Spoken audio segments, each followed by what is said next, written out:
जालना महानगरपालिकेचे आयुक्त संतोष खांडेकर यांनी महापालिकेच्या वॉचमनला जातीवाचक शिवीगाळ केल्याचा आरोप महापालिकेचे वॉचमन अर्जुन लोखंडे यांना महापालिकेचे कर्मचारी पंडित पवार आणि आयुक्त संतोष खांडेकर यांनी जीवे मारण्याचा प्रयत्न करत जातीवाचक शिवीगाळ केली। मातंग मुक्ती सेनेचे अध्यक्ष अशोक साबळे यांचा आरोप। महापालिका आयुक्त संतोष खांडेकर यांच्यावर कायदेशीर कारवाई करण्याची साबळे यांची मागणी। जालना महापालिकेचे आयुक्त संतोष खांडेकर यांनी जालना महापालिकेच्या वॉचमनला जातीवाचक शिवीगाळ केल्याचा आरोप मातंग मुक्ती समाजाचे सेनेचे अध्यक्ष अशोक साबळे यांनी आज दिनांक 5 जुलै रोजी दुपारी 12 वाजेच्या दरम्यान पत्रकार परिषदेत केला। महापालिकेचे वॉचमन अर्जुन लोखंडे यांना जालना महापालिकेचे कर्मचारी पंडित पवार आणि आयुक्त संतोष खांडेकर यांनी जीवे मारण्याचा प्रयत्न करत जातीवाचक शिवीगाळ केली असल्याचं साबळे म्हणाले। जालन्यात आयोजित पत्रकार परिषदेत साबळे यांनी महापालिका आयुक्त संतोष खांडेकर यांच्यावर हे गंभीर आरोप केले। जालन्यातल्या मोतीबाग येथील अमृतवन बगीचामध्ये अवकाळी वादळी वाऱ्याने 1 ते 2 झाडे उन्मळून पडली होती। याचा राग मनात धरून आयुक्त खांडेकर यांनी महापालिकेचे वॉचमन अर्जुन लोखंडे यांना जातीवाचक शिवीगाळ करून त्यांचा अवमान केला।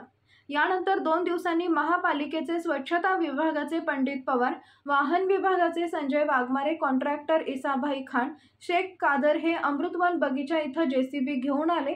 त्यावेळी त्यांनी जेसीबी चालक योगेश गायकवाड यास अर्जुन लोखंडे यांच्या अंगावर जेसीबी घालण्यास सांगितले।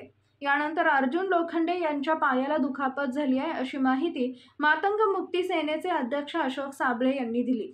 दरम्यान दोषी असलेले आयुक्त खांडेकर, कर्मचारी पंडित पवार यांच्यावर कायदेशीर कारवाई करण्यात यावी अशी मागणी साबळे यांनी केली आहे। नेमकी काय घटना आहे आणि म्हणजे काय मागणी आहे? अमृतवन बगीचा सांभाळणारे महापालिकेचे कर्मचारी अर्जुन लोखंडे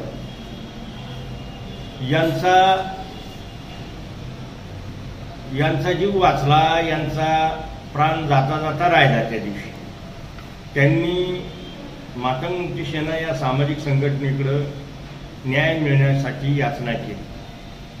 त्या अनुषंगाने आम्ही तिथं जाऊन पाहिलं तर 2 दिवस अगोदर महापालिका आयुक्तांनी येऊन जातीवाचक शिवीगाळ केली अर्जुन लोखंडेला।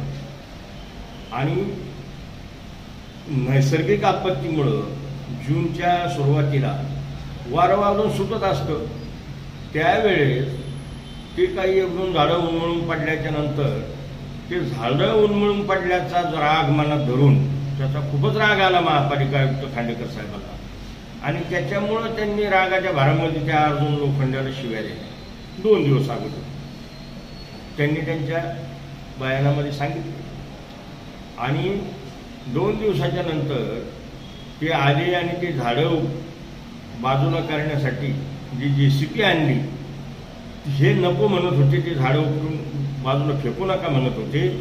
त्याच्यामध्ये वाद झाला आणि त्याच्यात ते जेसीबीच्या साहाय्यानं फेकले गेले म्हणून त्यांचा पाय मोडला असं ते स्वतः सांगतात। असं त्यांनी अर्जात सांगितलंय, असं त्यांनी माननीय कलेक्टर साहेब आणि माननीय SP साहेबांना सांगितलंय। आपल्या समोर पत्रकार परिषदेमध्ये मांडलंय। तर आमचं असं म्हणणं आहे की हे जे पार्टनरशिपमध्ये गुत्तेदारी करण्यामध्ये व्यस्त असलेला या महापालिकेचा आयुक्त आहे, तर याला कोणाचा आशीर्वाद आहे बाबा? इथं काय मागणी काय तुमची? मागणी यांच्यावर गुन्हे दाखल करायला, निलंबित करा, खात्याने चौकशी करा, ही मागणी आमची। आणि या माणसाला न्याय द्या। आणि एवढी दबनगिरीवाली माणसं एवढं तिथं ते सगळं डिझेल पेट्रोल चोरून विकायला लागलेत आणि रोज आम्हाला संपत्ती कमवायला लागले, यांच्याकडे कोणाचं लक्षच नाही। याची चौकशी झाली पाहिजे। महापालिका आयुक्ताच्या संपत्तीत चौकशी झाली पाहिजे, कारण हा माणूस इथं सगळ्या गुत्तेदारीमध्ये पार्टनरशिपमध्ये कामं करायला लागले। ही आमची मागणी पहा। आणि सगळा राजकीय आशीर्वाद आहे त्याला। आता कोणाचा राजकीय आशीर्वाद आहे हे तुम्ही शोधा बघा।